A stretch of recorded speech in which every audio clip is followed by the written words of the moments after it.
Naman ng mainit na balita mula sa mundo ng politika, isang kontrobersyal na balita ang pumukaw sa atensyon ng buong bansa. Ang Korte ng Estados Unidos ay maglalabas daw ng isang video na may kaugnayan kay First Lady Lizetta Smugs at sa mga umano'y pagbebenta ng pulburon. Isang pahayag mula sa mga otoridad ng Amerika ang nagsabing ito ay isang malupit na eskandalo na may mga koneksyon sa mga pinakamataas na posisyon ng gobyerno, kasama na ang Pangulo ng Pilipinas na si President Coting ng Norte Jr. Ayon sa mga ulat, ang video ay may mga dokumentong ebidensya ng mga transaksyon na naganap noong nakaraang taon na nagsasabing ang First Lady ay sangkot sa isang malakiang sindikato ng pulburon. Nagdududa ang ilang eksperto na may mga protektor mula sa gobyerno na nagbibigay ng suporta at seguridad sa operasyon ng sindikatong ito, na umano'y may koneksyon para kay Pangulong Coting ng Norte Jr. Ayon sa ilang saksi, ang operasyon ay naganap sa mga lugar na may malalim na impluwensya ng mga pwersa ng gobyerno. Nagdulot ng matinding pagkabahala at mga protesta ang balitang ito. Ang mga mamamayan ay nagtataka kung gaano katotoo ang mga paratang at kung may sapat na ebidensya upang magpataw ng kaso laban sa First Lady at sa iba pang sangkot na opisyal. Tinuligsa ngayon ng mga kritiko si Pangulong Marcos at ang kanyang pamilya na sinasabing hindi nila naiiwasang madawit sa kontrobersiyang ito. Marami rin ang nagtatanong kung may mga tao sa loob ng gobyerno na nagsisilbing protektor ng iligal na gawain na ito. Ayon sa isang expert, ang mga ganitong klaseng aligasyon ay nangangailangan ng masusing investigasyon. Kung mapapatunayan na may mga kasangkot na mataas na opisyal mula sa gobyerno, tiyak na magkakaroon ng malalaking epekto ito sa relasyon ng Pilipinas sa ibang bansa at pati na rin sa tiwala ng mga tao sa kanilang liderato. Sa ngayon, patuloy pa rin ang investigasyon at ang opisina ng Malacanang ay hindi pa nagbibigay ng final na pahayag ukol sa isyong ito. Nananatili ring tahimik si First Lady Lizetta Smugs at ang kanyang mga miyembro ng pamilya tungkol sa aligasyon, habang ang mga abogado ng pamilya ay nagsasabi na ito ay isang malaking akusasyon na walang sapat na basihan. Maghihintay tayo sa opisyal na pahayag mula sa Korte ng Estados Unidos at mula na rin sa gobyerno ng Pilipinas sa mga susunod na araw. At yan nga ang mga balitang ating pagkakatutukan, at kung bago ka pa lamang sa aking channel ay huwag kakalimutang mag-like, share and subscribe para updated ka sa aming mga bagong balita dito sa Tatak Pinas.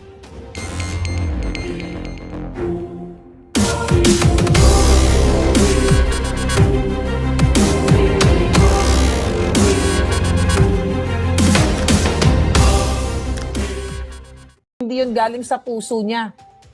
Okay? Galing yun sa script para ipakita sa tao na concerned siya. Kung concerned siya, siya ang may pasimuno ng pambubudol. Ginamit nila mga Duterte. Nagmakaawa sila, nagmanumano sila doon sa Davao para sa tandem or unity team na yan. Tapos ngayon, acting ka, ay hindi ka naman nanalo, baka wala na nga eleksyon. Dahil kapag nanindigan ng taong bayan at nagurgur na sa pwesto yung mga bangag, yung pamilya mong bangag at mga kasabwat nila, mga jutang dyan na kayo, kunyari nagugutom, kunyari ganito ang mga bayan, ang taong bayan ay awayan na lang ng awayan, wala nang naidudulot. Ang pagsabihan mo yung kapatid mong adik na mapaghingade sa taong nagbigay sa inyo ng tulong para ipalibing ang inyong ama. Hindi ka mag-emote dyan sa ano na yan, interview na yan. Dahil kasabwat ka sa pambubudol sa bayan. Alam mo, yung vice cam report na yan, alam mo pala, nagdakdak ka dyan eh. Na nakita mo, nakita ko nga yan, may mga bakante, may ginawa ka ba? Pumunta ka ba sa Korte Suprema? Pinagsabihan mo ba yung kapatid mo? O sino pa yung gumawa ng aksyon? Si Congressman Ungab, si Attorney Vic, at yung mga kasamaan nila, iba pang abogado. Kung para ka sa bayan, Amy, na concerned ka dahil nagugutom, chuchu-chuchu, eklabush, doon pa lang, ikaw na mismo ang nagkastigo sa kapatid mo. Dahil kung totoong para ka sa katotohanan, walang kapatid. Or, kinausap mo yung kapatid mo na, oy, bangag kong kapatid, ito pulburon, regalo ko sa'yo, umayos ka. O kaso lang, kung regaluhan ng regalang pulburon, lalong mababangag, di ba? But anyway, mga kababayan, panggagancho at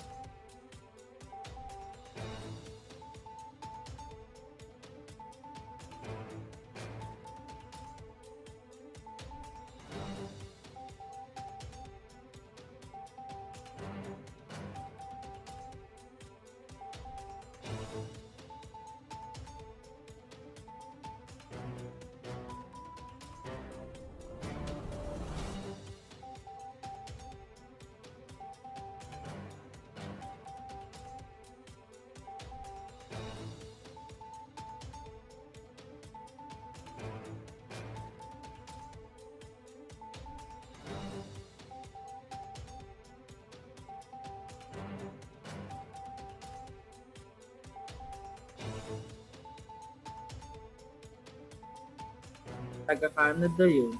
So may exam kasi yung isa nating tech eh. Yes, Kaya yes. niya matulog, mag-lift up tayo. So ano muna, ikaw muna sis at saka sis folks ha, ayusin ko yung tech part. Okay. Yes, yes, yes. Yes nga, mga kababayan, so tuloy-tuloy pa rin ang ating pagtatalakay dito sa kaganapan na kung saan ay patuloy na nakadetine si Pangulong Duterte dyan sa Villamor Air Base. So kami dito ay hindi titigil sa kakamonitor. And I hope po sa lahat ng mga kababayan natin na nakikinig ngayon, mga OFW, encourage your friends and family na manindigan para sa inyong bayan. Pumunta po kayo sa EDSA dahil dumadami na ang mga taong gustong pumunta doon. Kaya, yes, sabi ni Kapitan, akala ko nagurgur na kayo, pero ayun, tuloy-tuloy pa rin. Matitigok na ang mga bangag. So, Kaibigan na nasa EDSA na pwedeng mag-live from there, na pumasok. Ayun nga ang problema natin eh. okay. Hindi tayo maka ano, no? Yes, medyo nahihirapan po pumasok yung ating mga palangga dito sa ating sa ating discussion. Pero mga kababayan, susubukan namin na makakuha ng mga impormasyon mula sa labas dahil si Channel 167, I hope naririnig mo ako. Baka po pwede kang makapasok dito sa live at ayun na nga, talagang grabe. Baka may gustong magsalita at yun ang pagbigyan natin sila habang ipiprepare pa natin tong ibang mga mga informasyon na mga natatanggap kasi may video akong natatanggap dito. So si Mr. Romel Duco, sir, gusto niyo po bang mag-speak up since nandito kayo at pakikinggan natin ang inyong mga hinaing. At patuloy si Spokeshari ay patuloy na ina-assiste o kaya iba pang mga abogado para nga dito sa petisyon, okay? Sa ating apela dahil sa ginagawa nilang panggigipit ng mga bangag na ito.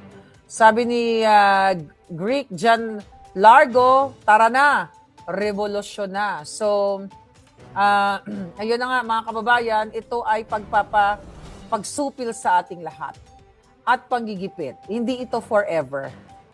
Matatapos din ito. Kitang-kita nyo naman, mas marami tayo. Mas marami tayong taong bayan. Kaya hindi ito magwawagi itong mga hinayupak na to. Temporary lang ito. Sabi nga ni Zian Lu, Filipinos fight and defend your rights. Tama ka dyan, Zian. Yes?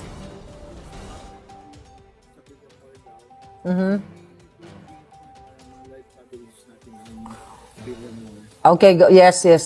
Okay, go ahead. So, sa lahat ng gustong mag-speak up, andyan po yung link na sinend ko sa inyo. Please speak up. Yes, si Kim Borda, you wanna speak up po? Gusto niyo magbigay ng inyong sentimiento? Nahirapan pumasok, Nahirapan pumasok yung ating mga kababayan. Sige, pero tuloy-tuloy pa rin tayo. Maghanap tayo ng mga videos na pwede nating ipakita coming from our friends sa Villamor Air Base. So, tuloy-tuloy ang ating diskusyon dito mga kababayan at patuloy natin i-monitor dahil talagang grabe yung gusto nilang gawin sa ating Pangulong Duterte.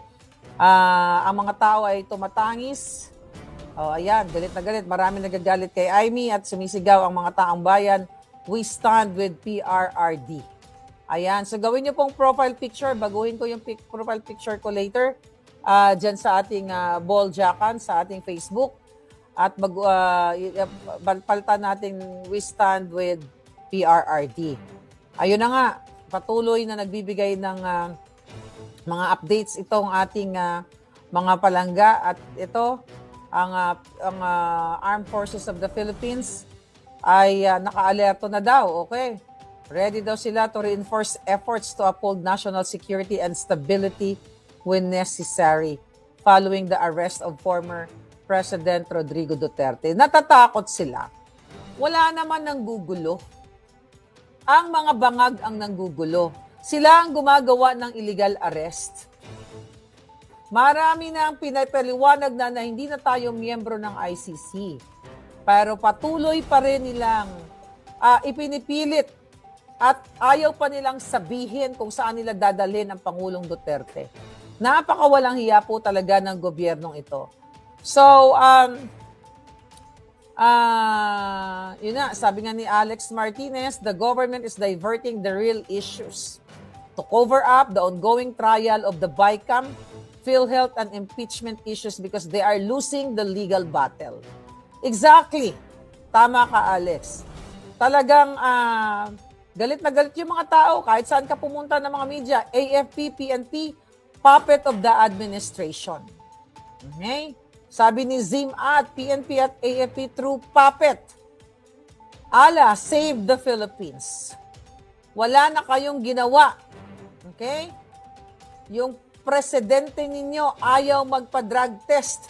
Ngiwi-ngiwi. Sa panahon ni Tatay lang dinoble ang sahod ninyo. Protektado kayo. Alam nyo nang may mali talaga. Kumilos kayo para sa taong bayan, hindi para sa isang politiko lang, sabi ni T-Rex Olitsak. So, sinabi ko naman sa inyo, di ba, na nakareceive tayo ng information na ang gustong, may planong mag-declare ng martial law si Bangag. So, nasa inyo na yan, mga kababayan, kung paano nyo payagan na magkakaroon uli ng martial law. Kaya galit na galit si Venus O. Grabe ang Bangag admin ngayon, sobra sa power tripping. Ang dami kong nababasa na talagang,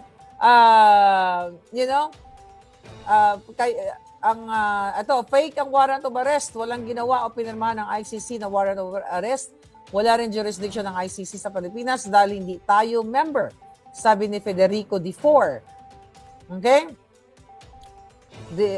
His words, naiyak si Billy Prey, the man that is willing to risk his life for the country, truly a hero. People power, mahal ka namin, Pangulong Duterte. Kailan ba tayo kikilos? Lumabas na kayo sa inyong mga bahay. Ayan, sa message ni Mel Margs. Emma, protektahan natin ang Pangulong Duterte. So ngayon, mga kababayan, talagang, yun nga, dapat talaga ay huwag kayong magpatinag dito sa mga taong ito dahil ito ay talagang, pag natulog lang tayo dito, malamang sa malamang, gagawa na sila ng karumal-dumal. So, Spokes Ana, Prof. Ana, nandiyan ka pa rin ba?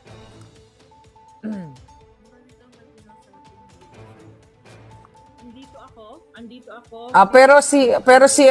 Pero si Attorney Harry Roque yata ay hindi na naka-live, ano? So hindi na natin hindi na Mayroon tayong kailangan gawin, Mother Dragon. Kailangan natin sigurong maglipat sa StreamYard. Ako actually nasa StreamYard ako. So sa lahat ng mga palangga, lumipat kayo sa tuloy-tuloy pa rin ako sa ating Boljak TV. So lumipat po kayo doon, lahat ng mga participants sa Boljak TV. Isisend ko yung nasa StreamYard pa rin ako at isisend natin yung link kung paano makapasok yung ating mga kababayan. So aalis ako sa Zoom at ayun na nga, dito na tayo papasok sa ating StreamYard. Mga kababayan, ito po Okay. Okay, tuloy-tuloy pa rin tayo, mga kababayan. Paki-check nga. Tuloy-tuloy tayo, paki-check yung ating computer. Okay, sige. Okay, sige. Alright. So, i-check natin. Tingnan lang natin. Okay, mga palangga. So, sa lahat po ng gustong sumali dito, ito ang ating link. Bago na yung link natin dahil nagka-problema tayo sa ating Zoom. So, ayan po. Ayan, ayan, Zian Lu, thank you very much. So, sa mga gustong yung mga nasa labas ngayon sa EDSA or sa Villamor, si Nico, sila MJ, alam ko nasa labas sila ngayon. Andyan po sa lahat ng mga gustong pumasok. Ayan na yung ating link. Okay, si Z, I don't know, si Z, nanonood ka ba? Z, kanina hindi ka makapasok. Ngayon, pwede ka nang pumasok. Sino itong nasa ano. Excuse me. Gigil na gigil ako. Okay? Sabi ni Violi Sadulio, ayan mga kababayan, ito na, may pumasok na. At pakinggan natin si Lizella Fernanda. Lizella, open ang iyong camera para makakita po yung mga alindog dyan. Okay, device not connected daw. I don't know what's going on sa inyong device. But make sure, mga darling, na kayo ay, ito. Sino ito? May camera. Okay, si Palangga. Hello? Hello po. Hello, madam. Okay. Yes, you're live na po. Live na. Oh, okay. Live na tayo. Si, Ma'am. Okay. Ma'am, paki-unmute na po yung sarili. Naka-live na kayo, madam. Alright? Naririnig niyo po kayo. Paki-unmute niyo yung sarili ninyo dahil hindi ko po kayo naririnig. Yes? What is that? Okay. Si God Save the Philippines. Subukan natin. God Save the Philippines. Okay. Si Lovely. Hello, Ma'am Arnica. Okay. Rinig po ako. Yes. Yes, God Save the Philippines. Kumusta ka? Nasaan kang bansa ngayon? Ipakita mo, parinig mo ang iyong boses kung ano nararamdaman mo sa nagaganap ngayon na panggigipit at illegal arrest laban sa ating dating Pangulong Duterte. Ma'am Harlika, nasa Pilipinas po ako ngayon at kanina pa ako nanonood sa inyo kanina ni na Attorney Harry dun sa channel niya. Sobrang galit po ngayon nararamdaman ko. Sobrang bigat sa dibdib habang pinapanood si dating Pangulong Duterte na inaaresto kanina mula pa sa NAIA hanggang sa pinigilang bigyan ng pagkain hanggang sa hindi ma-explain kung bakit siya inaresto dahil walang hard copy ng warrant of arrest. Napakalinaw na paglabag ito sa karapatan niya bilang akusado na hindi ma-inform o hindi man lang mapakita kung ano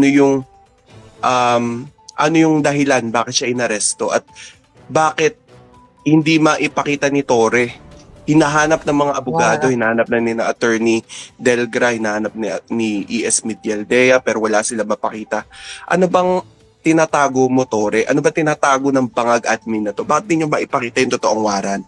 Ngayon may lumalabas na yung pirma dun sa ICC warrant na yan, parehas lang dun sa ibang warrant na lumabas sa ibang tao. Ibig sabihin, hindi talaga to, kumbaga may talaga pagdududa sa legitimacy ng warrant na ginamit nyo sa pag-aresto kay Pangulong Duterte.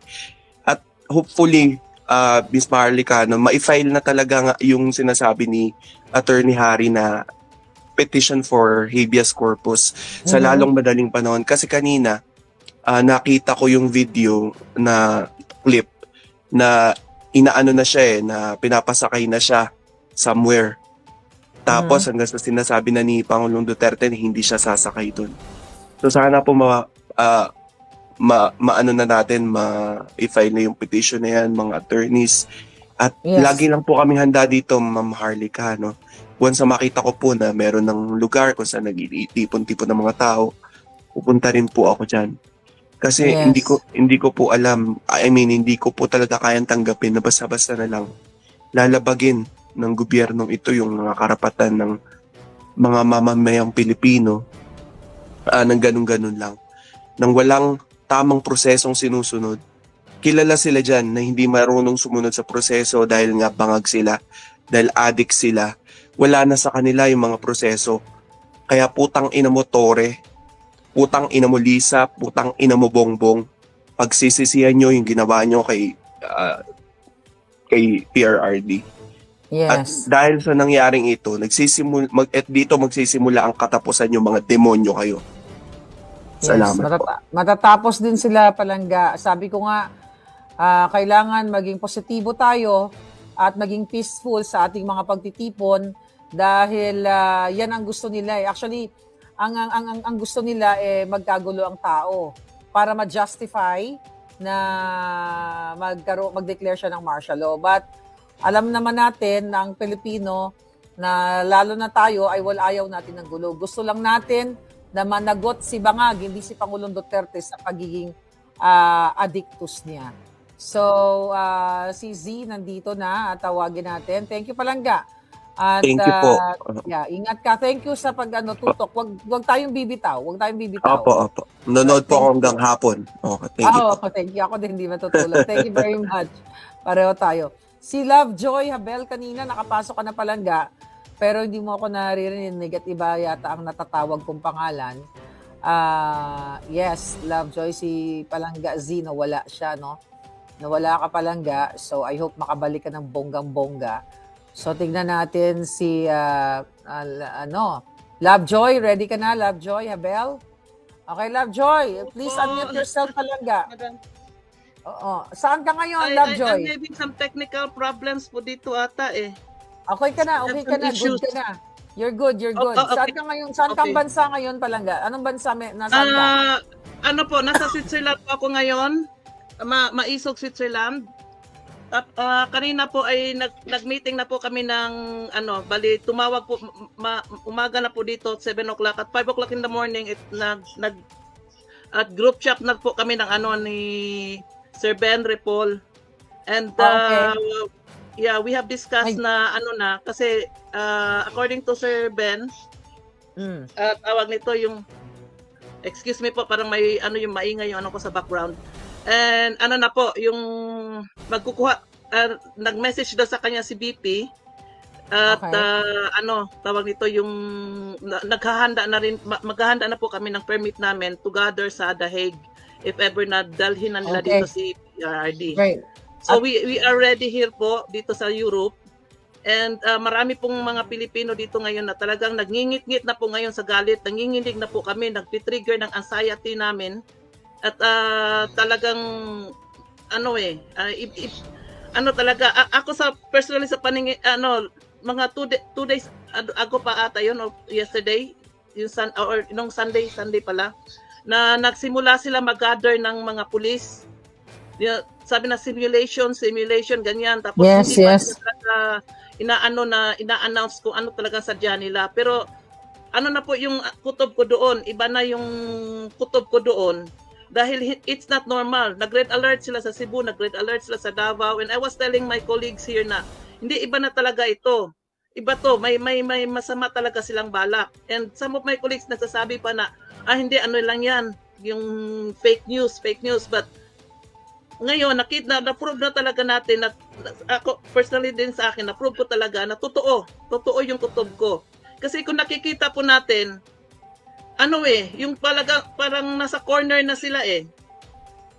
Na-corner na sila. Ang BBM admin, nasa corner sila. Ang Supreme Court, pinapasagot na sila. Tapos, hindi nila mapigilan yung free speech natin. Dahil talagang lumaban yung Noisy 37, lumaban talaga eh. So talagang magwawala na si Bangag nito. Magwawala na talaga. Kaya nga po sila nagagalit sa atin, Palangga, Joy. Kaya sila nagagalit sa atin. Gusto tayong patahimikin, yung Noisy 37, Pangulong Duterte, Inday Sara, dahil sa mga katulad ninyo dyan sa abroad. 'Di ba? Katulad ninyo, lahat ng mga nakikinig dyan sa abroad, dahil nakikita nila yung OFW, yung mga botante, yung mga absentee voters, ay talagang Duterte. Kaya nga sila gusto i-push yung online voting na yan, para talagang mapabagsak ang Duterte. So again, hindi po maapektuhan ng Duterte sa ginagawa ng bangag na administrasyong ito, kundi ang taong bayan. Kaya thank you, Joy. Thank you.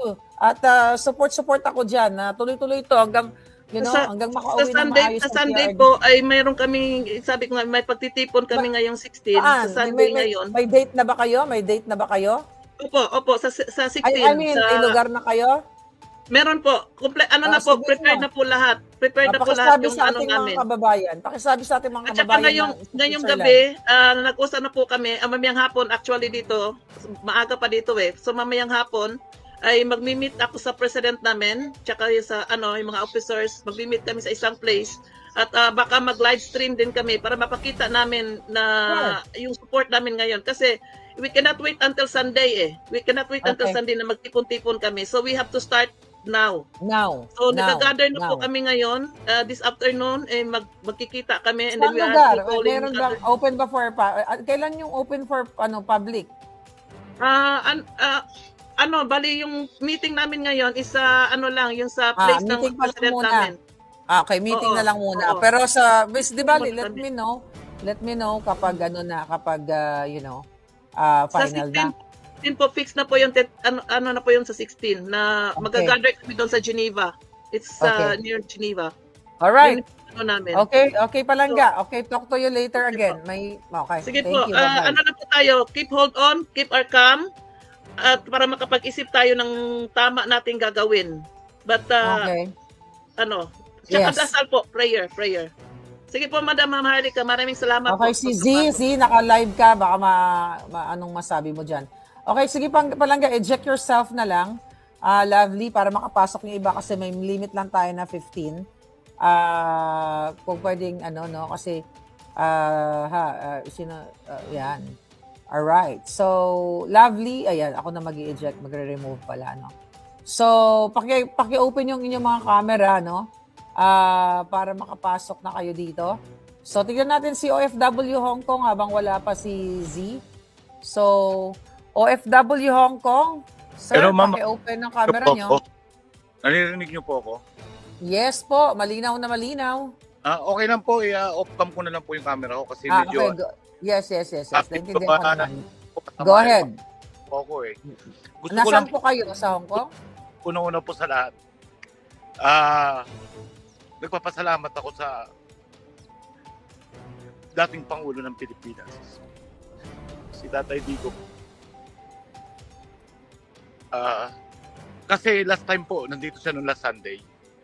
Apo. Yung mga kumakalat na balita, sinasabi nila, hindi raw solid ang mga OFW. Solid po, hindi nga nakapasok. Yes. Kasi natunggo, I'm grateful ako, lahat po sila, natabihan ko, napaka-approachable nila. And for the first time, sabi ko, Tatay Digong, sabi ko sa mga kasama naming OFW, huwag nyo nakawakan. Kasi nakita namin yung health niya eh. Tatay Yes. Digong, namin po yung kamay namin sa'yo. Hawakan nyo na lang po, Tatay Digong, for the last time. Sana mahawakan nyo po. Nung nahawakan niya yung kamay ko, I'm grateful. Sabi ko, Tatay Digong, maraming salamat po sa serbisyo nyo sa bayan sa 6 na taon. Sana makita ka po namin muli. Yeah. Salamat po, sabi niya sa akin. Para akong isang anak na naluluwa. Oo. Maraming salamat po. Ako po, hindi ko na po sasabihin ko anong religion ko. Pero yung po ay napapabilang sa isang religion na alam ko naman po na talagang sumuporta kay Pangulong Duterte at hindi ko na po i-discuss yun. Pero malaki po ang naging ambag. Hindi ba nakikita ng government natin yung naging ambag? Hindi ba nakikita ng mga mamamayan? Huwag tayong magbulag-bulagan. Bilang isang OFW, grabe nasaktan ako. Nasaktan kami. Ang mga OFW dito sa Hong Kong, grabe nasaktan kami. Grabe po ang ginawa. Dapat, ano ba yun? Di ba lang nila inintindi yung edad niya? Asan yung warrant of arrest? May mga abogado dyan. Kung legal yung basihan na sinasabi nila, dapat pinakita nila. Yeah. Diba? Nakakalungkot po talaga. Yeah, Oo, alam ko. ma'am, naintindihan ramdam ko namin yung impact ni Pangulong Duterte Yes. nung nakaupo. Nakita po namin. Ang OFW po dati po nung nakaupo si Pangulong Duterte, kung gaano po ka-peaceful. Pag umuwi ka po ng Pilipinas at nagbakasyon, lumabas ka ng 10:00 ng gabi, wala ka pong makikitang tambay. Yes. Uwi mo ng madaling araw. Ngayon po, pag lumabas ka, last time umuwi ako 2023, pag lumabas ka ng 10 PM ng gabi, kung sino yung tambay na naiwan mo, yun pa rin ang nakatambay ngayon. Ano nangyari ngayon? Bumalik tayo sa dati. Bumalik tayo sa dati. Kung ano yung dati na ginawang tahimik at maayos. Sabihin na natin may mga nangyari.